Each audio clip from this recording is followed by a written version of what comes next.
রাসূল সাল্লাল্লাহু আলাইহি ওয়াসাল্লাম বলেছে, ধনীদের 500 বছর পূর্বে দরিদ্র জান্নাতে যাবে। কত বছর পূর্বে?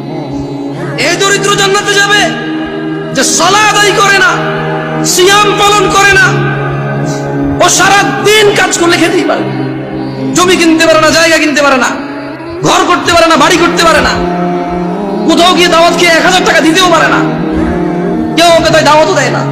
ও সারা দিন সিগারেট খায়, রোজা ভাঙে, হালকা কিছু সিগারেট, হালকা কটা ভাত খেয়ে বলে যে রিক্সা চালাই, বলে যে মাঠে কাজ করি। লা হাওলা ওয়ালা কুওয়াতা ইল্লা বিল্লাহ। ও তুমি মুসলমান শুনো, সিয়াম এটা ফরজ প্রত্যেক মুসলমান নারী এবং পুরুষের জন্য।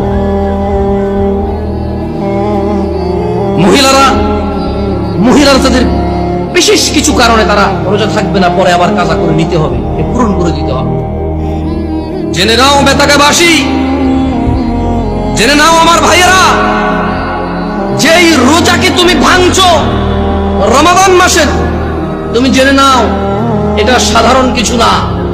রাসূল সাল্লাল্লাহু আলাইহি ওয়াসাল্লাম বলেছে, একটা রমজানের রোজা যে ভাঙলো ইচ্ছা করে, কোনো কারণ ছাড়া, এই লোক রমজানের পরে লাগাতার না, থেমে না, লাগাতার একটার বদলে 2 মাস রোজা পালন করতে হবে।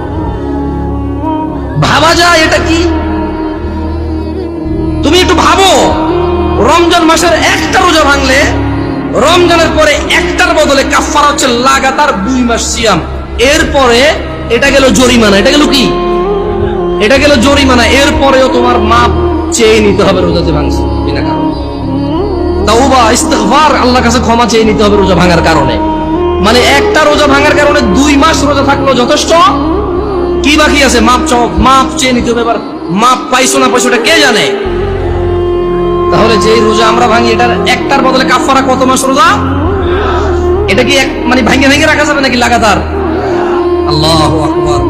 শোনো শোনো বেতাকাবাসী, আমার ভাইয়েরা, যারা তোমরা ঈমান এনেছো রবের প্রতি, রব তোমাদের বলছে, ইয়া আইয়ুহাল্লাযীনা আমানু কুতিবা আলাইকুমুস সিয়ামু কামা কুতিবা আলাল্লাযীনা মিন ক্বাবলিকুম লাআল্লাকুম তাত্তাকুন।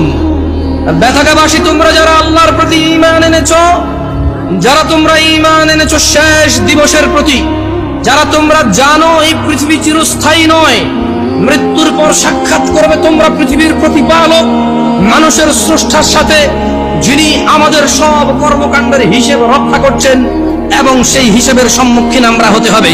তিনি বলছেন, হে তোমরা যারা ঈমান এনেছো, কুতিবা আলাইকুমুস সিয়াম, তোমাদের উপর রোজাকে ফরজ করা হয়েছে।